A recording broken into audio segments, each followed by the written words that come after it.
Hi, I'm Matthew William Robinson, Artistic Director of ÞชืnMalta National Dance Company.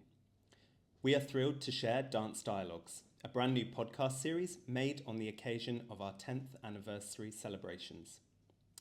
In each episode, I'll be sitting down with the incredible dancers and creatives of ÞชืnMalta to chat about all things company life. We'll dive into the company's history, explore how it's evolved, and talk about the artistry that shapes every performance. This isn't just about celebrating a decade of achievements. It's a chance to reflect on how far we've come, what we've learned along the way, and to dream about what's next for both the company and the talented artists who bring it all to life. So today I am joined by Brenda Grech, who is the Associate Artistic Director of ÞชืnMalta. Brenda, you joined the company in this role just before I landed here in Malta. You were returning to Malta after an extensive career abroad. When did you leave Malta as a young person? I left at the tender age of 16. Oh wow. Okay. And where did you go? First, I moved to Milan. I went to La Scala, La Scuola di Ballo della Scala in Milan, where I stayed with the nuns. Okay. It was a convent. When 16 over, all the girls stayed in this convent together. Wow. Wow. That was an experience. So you were in Italy, and how long were you there for? So I was there for a year, and then after that, I came back to Malta, and a company from France called Ballet d'Europe, they came here to perform. They performed as part of the Malta Arts Festival. It was the dance council. We had a dance council at the time, and they brought them over. And the director saw me performing, and he offered me a contract with them, an apprenticeship. And that's what started off my dance career. You know what's so interesting there is the first time I came to Malta was at the invitation of the Dance Council of Malta. Wow. So I performed in the Manuel Theatre when I was 19, and we performed in a show alongside that company. So I'm wondering whether... Alongside Ballet d'Europe? Yeah. So I'm wondering whether somehow you and I were in the same place at the same time. I don't know, the years will follow up on that. Yeah. So you went then to France. Yeah. And then following that? So that was when I had like my first experience of what a professional career could look like. And I loved it. We were touring. But then I wanted to move to London.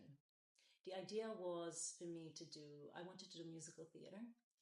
But then I guess destiny had other things in store for me. But I moved to London, and I joined Ballet Central, which you'll know.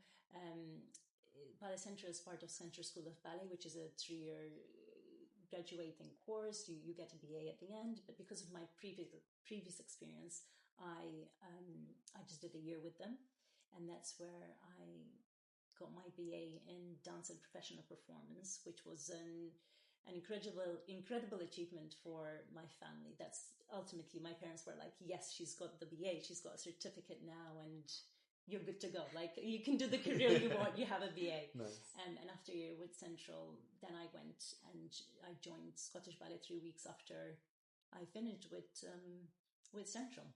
Wow. So it was a quick one. Yeah. I remember I didn't even have time to come for my summer holidays. I just went up to Scotland to join the company there. So then, I mean, that's another And point that's where we another- were like, yeah. because I was in Scottish Dance Theatre, yeah. which was based in Dundee. You were in Scottish Ballet, based in And Glasgow. that was around the same time, wasn't it? I think it was. Yeah, I mean, yeah. we must have like just been hovering around each other, and we must have been in the same place at the same time. Yeah, because funnily enough, I feel like the dance world is small. It's a very small community, let's say. Like, everyone knows everyone. Yeah. But we never came face to face. Or maybe we did and we just don't remember. Don't know it, yeah. But we do have friends in common. Yeah, absolutely. Many friends in common. Absolutely. So then after Scottish Ballet, next back to London, is that right? Yes, Mm-hmm. Rambert. Rambert.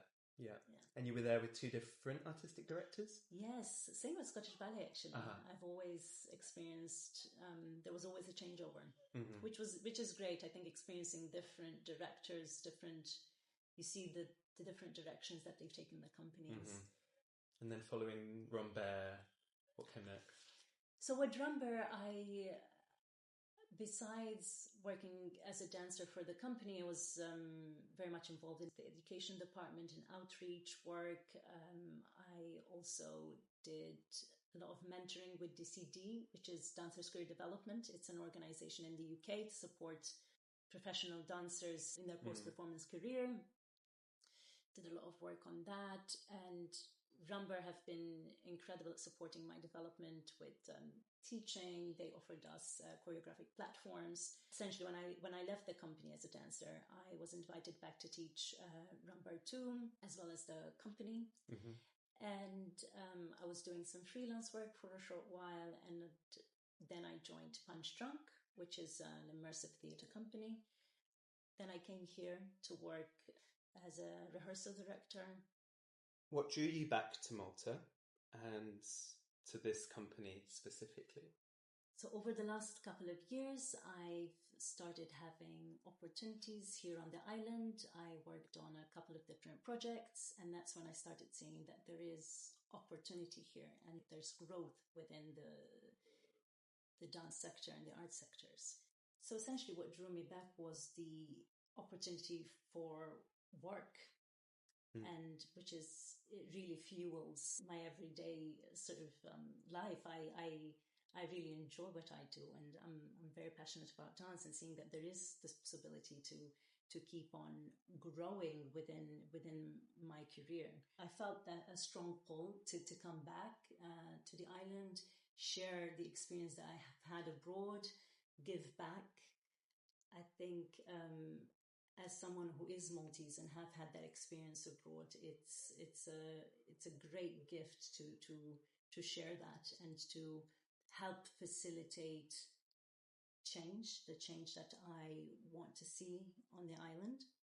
Working with ዄfinMalta and a national dance company and a rep company, for me was a big drawing point, simply because I've worked in the UK, I've worked with national dance companies, with rep companies, so this was a continuation, let's say, of that.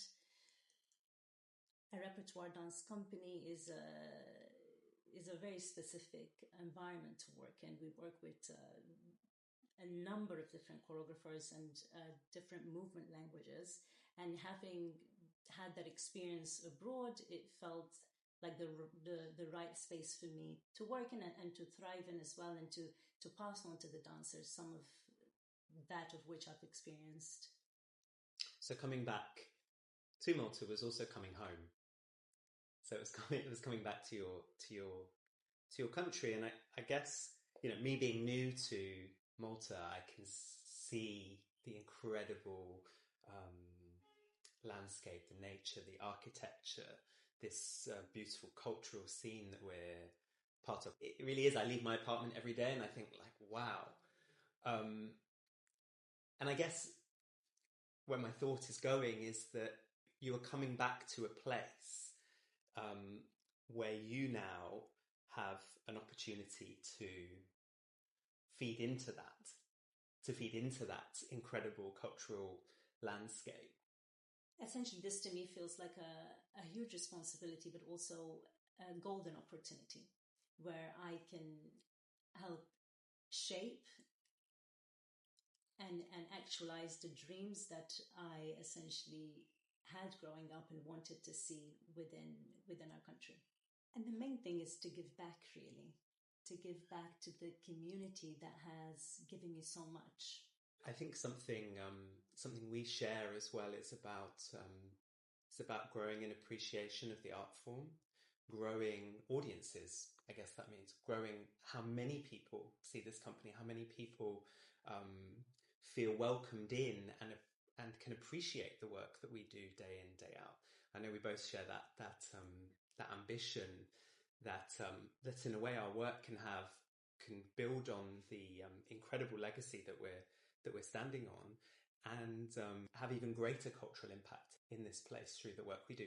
Whether that's the work that's on stages or performance spaces around the nation, or whether that's about how we engage with people on a practical level, in the studio, if they join us for class, if they join us through specific learning and education projects, if they come and witness how we work day to day, that we're really making a cultural impact in this place. We're really contributing to a society and helping shape a future that is even better than the one that we're in now. We can really build for future generations a sustainable, high quality, exciting place to work, create art, and that they can engage with, that they can be part of, that they can even just know exists and feel, wow, I'm really proud that incredible institution, that incredible dance company is part of my country. And then interestingly, I mean, you talked about being in companies where you were, in a way, going between two artistic directors, that like change. And in a way, you know, you arrived here before I did, because I had to complete my previous contract. And so you were here in that bridging period, and you've been a huge part of that transition from one artistic direction to another, in a way really holding with the rest of the team that steering wheel before I arrived. And your role is a new role within the company, and I guess since you've started, that role has also been shaping itself and also been changing, because in that moment when I wasn't here, there were things that you were having to exactly. But now, day to day, what's your role? What are you doing here within the company? I work very closely with the dancers.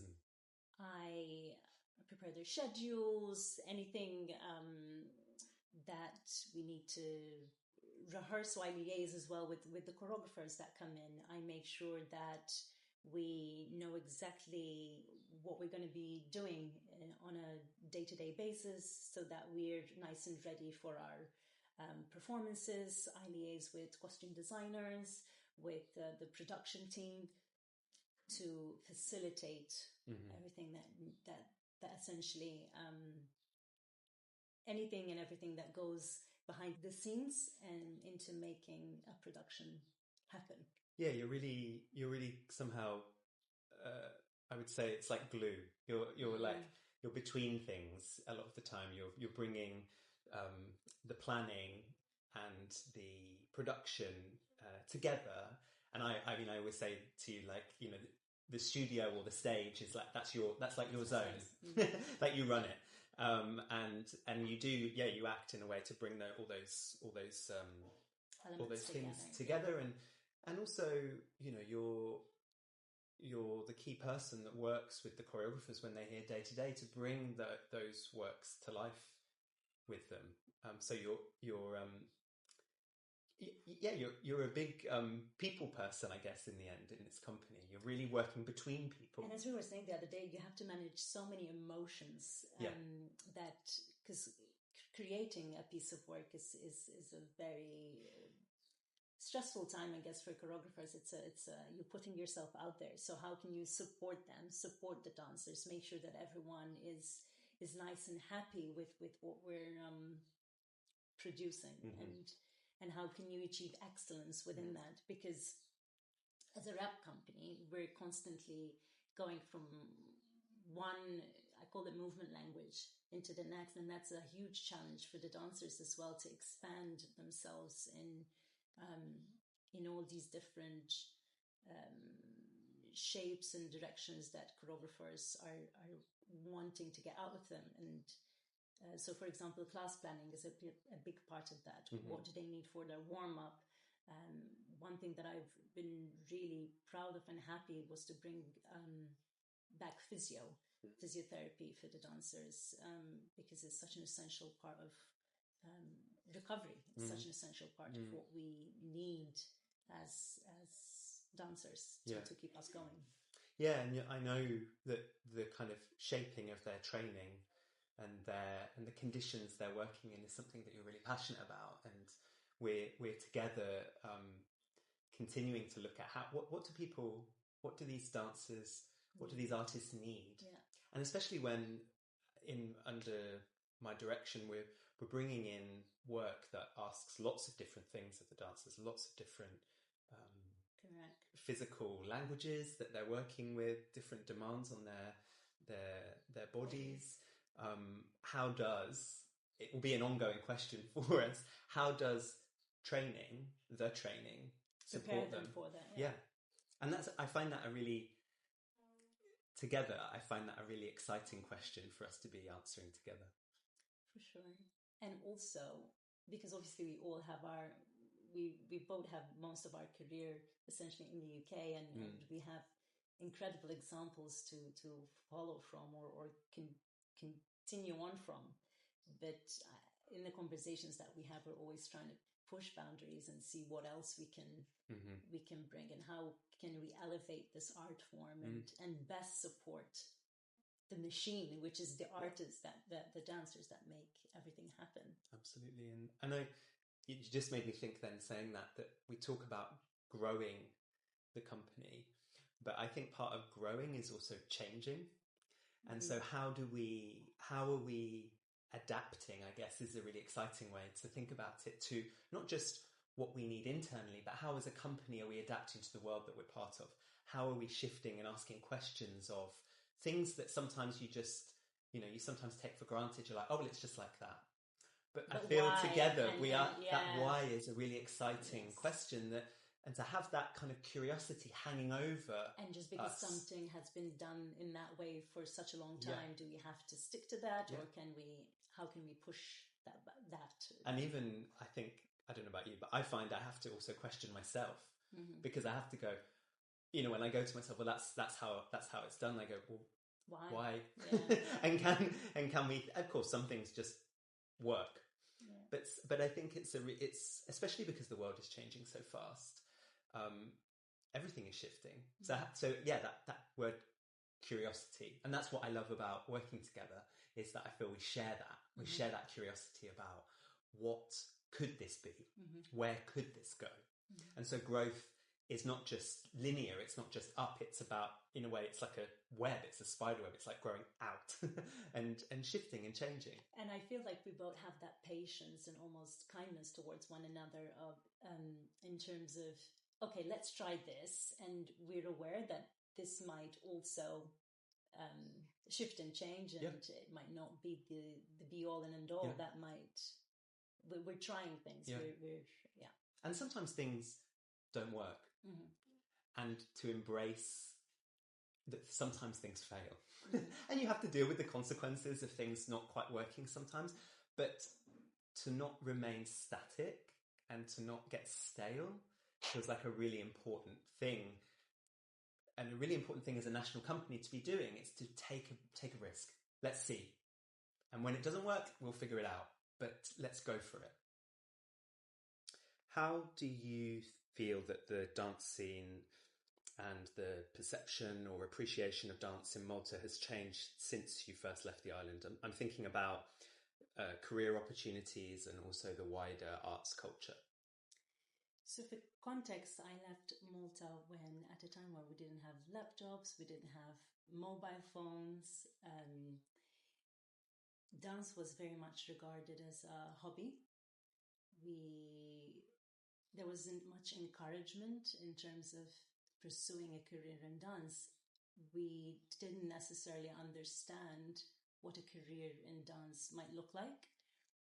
When I wanted to go abroad and study, I had a lot of pushback from friends and family. Where is this going to lead to? How do you make a living out of it? So essentially I had to go head on and try and aim for this thing that I think even myself, I didn't really know what was possible or what it was about. There was also a lack of financial support at the time, which I believe has improved. Nowadays, with more bursaries for students who want to pursue studying dance abroad. So I guess for you at the time, passion was really important, that you needed that belief in self make it happen, because at the time perhaps the context wasn't allowing you to see that possibility on your doorstep. So you had to believe in yourself and find where it could be possible. Yeah, and it was also correct, and it was also a time where dance was very elitist. Mm-hmm. Despite all of that, I feel that nowadays, thanks to local artists who pushed the boundaries and persisted and worked hard in pushing the art form forward, you and I stand here today at ÄÄFSFINMalta, and we're about to celebrate its 10th year anniversary, and that's a massive achievement for the company and for the local art scene in general. There's a lot more happening on the island with exhibitions, festivals. For example, we now have the Dance Festival Malta as well. And in terms of career opportunities, we have the dance company where you can become a professional dancer, whereas back in my days, that was unheard of. If you wanted to pursue a career in dance, you either needed to open your own dance school, teach dance, but most of the time you would have had to have another job on the side to make a living. I think for me the exciting thing about being a national dance company, this is the second national dance company that I've been artistic director of, is that I feel like we're a place of dialogue. We're a place of dialogue internally within a scene, within a culture and a context, but we're also a point of dialogue between here and elsewhere. We bring artists to us here in Malta so that they can also be in dialogue with the art scene here, the audiences here, so that we place Malta in a conversation with the world. And so beyond just offering examples of other things, we're about placing this beautiful nation in context. We're about placing this beautiful nation and this brilliant art scene that we have here in the country in a relationship with what's outside us, and inspiring that art form to continue to grow and flourish through the new ideas that we might bring here, but also by what we then take out from this nation into the world. And I think that dialogue for me it's a super important part of what we as a national company are here for, because that is for me the thing that will grow not just us, but grow aspiration and inspiration within particularly young dancers on the islands of Malta, and connect those young people to a wider world, connect those young people to a world that is full of possibilities, while also creating those possibilities here. Yeah, National Dance Company can be a hub for all of these artists to come together, where they can feel like this is also essentially their home. And for those aspiring for a career abroad, for example, this could be the home that they come back to. I've seen some dancers this morning, for example, taking company class, and it was a really beautiful moment for me, where I remember myself coming during the summer holidays, for example, when Paolo was director. He would always say to me, "Oh, come take company class," and that's something that's very, very exciting to see the two worlds come together. The art company engaging with other artists from local artists, and as you say, those from abroad as well. Mm-hmm. What challenges did you face in your training, in your career path, that you think might have improved for young Maltese dancers now? So at the time, there was a lack of role models, I guess, that we could look up to. Because as I said earlier, being a professional dancer, that wasn't so much a thing. Whereas nowadays, thanks to having a national dance company, for example, people have those role models that they can look up to, and the company is made up of both international artists as well as Maltese dancers. There's plenty more opportunity nowadays. For example, with our company, they can join the open company classes. There's intensives that happen that they can that help them sort of get that wider understanding of different movement languages that they need to pursue a career in dance. The financial challenges that I faced back then as well, I do believe that now there's more funding for anyone who wants to study or further their career in dance. And besides that, I guess emotional support, there's more availability for people to talk about their struggles and to open up with people, because others have gone through that experience, and they've got, for example, myself to reach out to. It brings me a lot of joy when people who are studying abroad, they reach out to me and they ask questions. I have parents who call me and who say, look, my son, daughter are trying to audition for this particular company. What are your thoughts? What do you think? How should we approach that? And I really wish I had that growing up, where I could just get on that phone and say, how did you approach that? Mm-hmm. It's interesting hearing you talk about some of that, because I think the world has changed so much as well. It's not just about one country changing, but the world has moved on, and technology now gives such accessibility for people, whether that's people reach out to me through, people contact you through social media, or they somehow they have your phone number in a way that I know when I was growing up,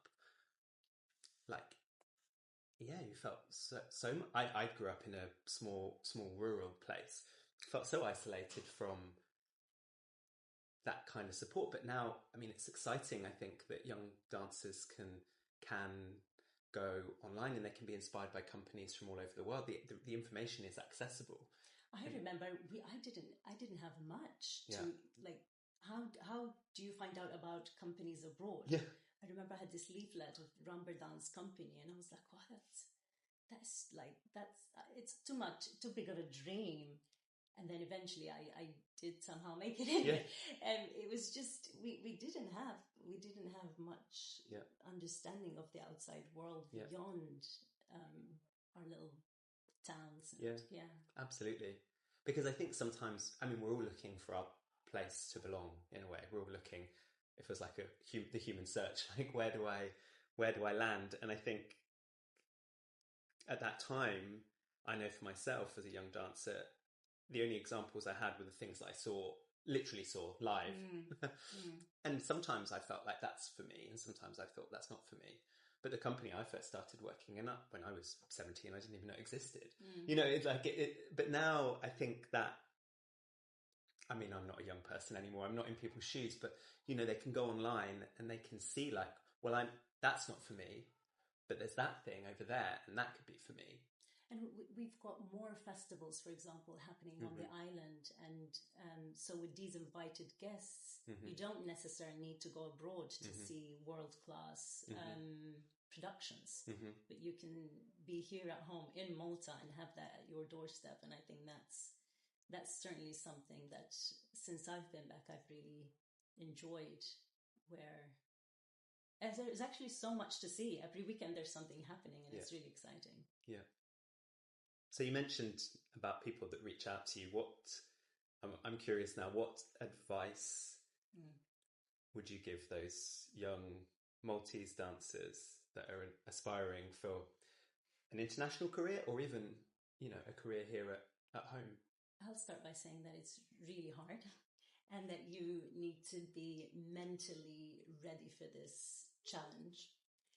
For those who want a career in dance in general, I always encourage young students to also take up study and education alongside that. So do your maths, do your languages, because as you and I know, a career in dance is not forever. I think there's more career longevity nowadays, but you do need all these other skills that will be useful at a later point in your life. So I always encourage that. It's not just focus on dance head on and forget about everything else. Education is always important and on so many levels. So I always start with that, depending on what you want to go into, whether you want to focus more on ballet, contemporary, a mix of both.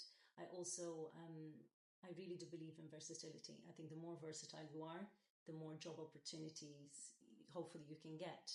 It's a tough business out there, and jobs are scarce, and there's such high competition. So having a multifaceted training, or as training in many different disciplines, is also very crucial. Yeah, and I feel also, I mean, something I come back to sometimes, and this came up a lot when I was working when I was artistic director of Verve, a young company in the UK. We would do the work in the studio. There would be the advice about auditions and looking for the right place for you. But I would also come back to, you need to have a life, like beyond, even especially as a young person, beyond this dream or this passion. What life are you building for yourself that also inspires you? Because choreographers in the studio, I feel we're quite past the time when it's just about execute this movement. They want your ideas. They want to talk to you. They want to be in dialogue with your intelligence, the knowledge that you have built and the life that you've been leading. And so it feels really important to say to young people that, like, yeah, sounds cliche, but, you know, get out there and live your life as well. And being authentic as well. Authenticity, I think, is something that's really important, so that you don't just fit in a mold, but they are, as you say, looking for individuality. And so if you are Maltese, for example, celebrate that. What does that mean? Understand that. Absolutely. And language, for example, that's a big part of it for me. Everybody used to be always curious about what language we speak. And then when I give that context, for example, or a bit of information on that, they somehow manage to place you, or there was always that interest. Absolutely. Yeah, it's that thing around, it's the thing of specificity. I think people are fascinated by detail, and to be Maltese, that's a beautiful detail. To speak that beautiful language, that's a detail. It's all to be celebrated, and it adds to the diversity of a company. Yeah, for sure. Another thing I always talk about as well with young aspiring artists or dancers is, what is a career in dance? So a career in dance can either be joining a dance company, such as this one, for example, a national dance company or a dance company, and then you also have the possibility of doing a freelance career. But understanding the difference between the two, and understanding what you individually can manage in terms of, do you have a safety net to fall back on if you're seeking a freelance career? Understanding what you're after, I think, is quite an important starting point. And also, and with that, every job is like a relationship, right? Like the fit has to be right, and not everyone fits together with everyone. The same way that I might aspire for a company, but actually for one company, I mean, I can say from experience of auditioning for things, that having the dream of being somewhere and then going and auditioning and then going, actually, I don't like this. Yeah. So it's also about knowing that, and knowing that you need to, I think part of it is a bit trial and error. You know, like go and see and try. It might not fit. You know, I have friends who their worst nightmare would be to work full time in a dance company, because they thrive on having that flexibility to really pick and choose what they make their life out of. Yeah, exactly. Whereas I know some people really thrive and need that stability to be able to work. So it's so personal, and I think I feel like I mean, I certainly, and I think we certainly see value in any choice you make, because in the end, the choice, you have to make the right choice that makes you happy. Because in the end, to be happy and to be fulfilled is the. Although to that, I do want to say that it's not.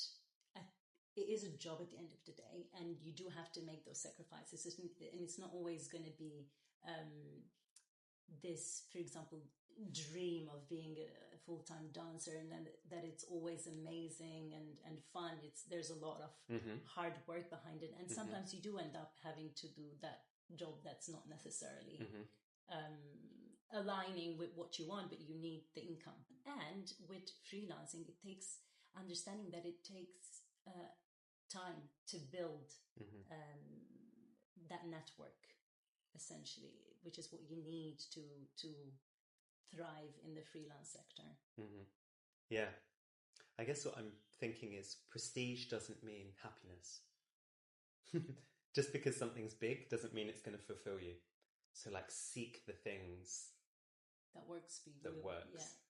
And of course, we've all done things that we don't want to do, or that we, as in work, that we don't feel inspired by. But like that pursuit of, what do I want out of this?